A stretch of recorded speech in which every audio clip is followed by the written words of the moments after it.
He is the Creative Director of Visual and Interactive Arts of South Asia, also known as VERSA, the visual arts component of Mississauga's Mosaic Festival. Please welcome Ali Adil.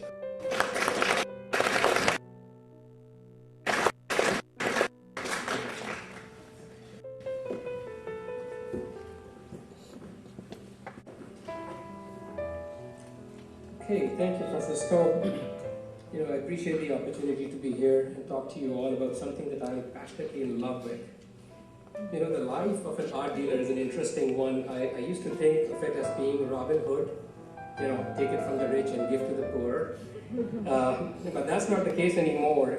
I remember last year, Mansaram calling me and saying, Ali Saab, have you read the local newspaper? And he said, it says in Pakistan, artists are richer than doctors.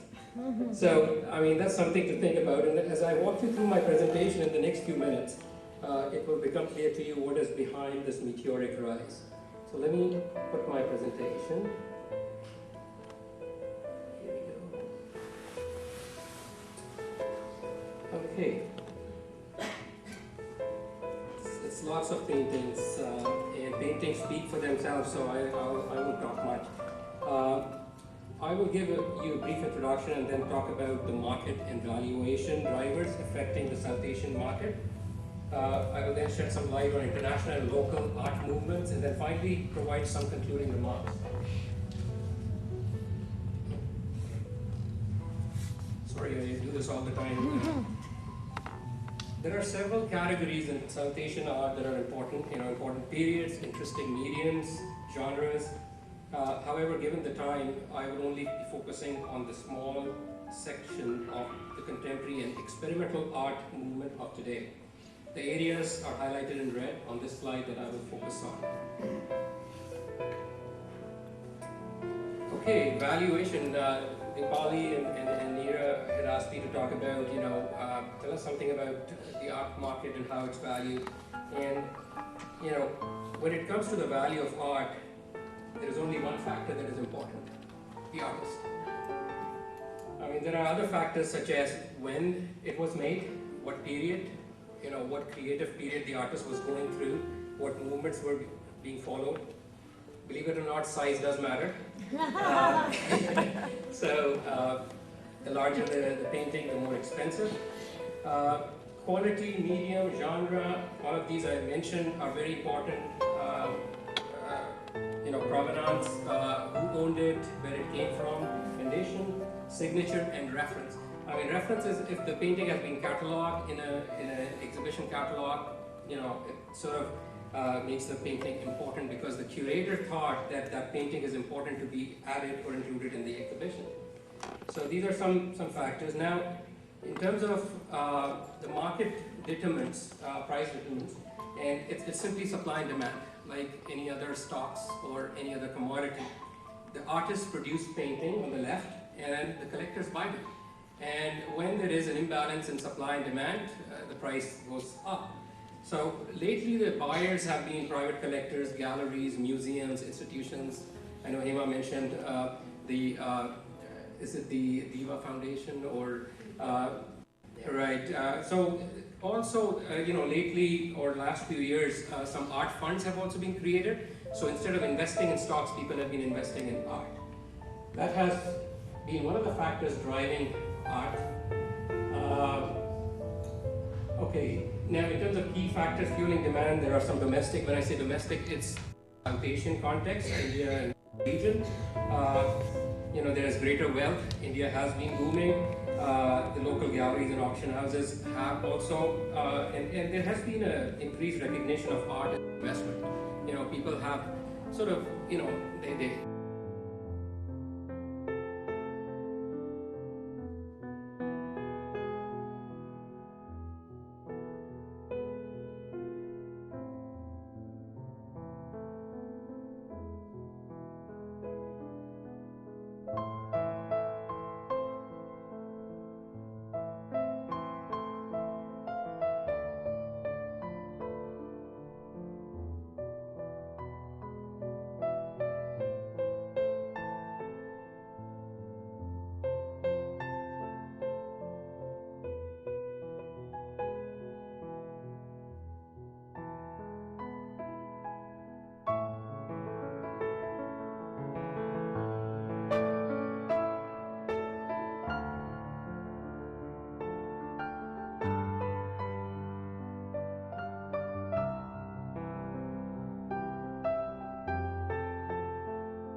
you.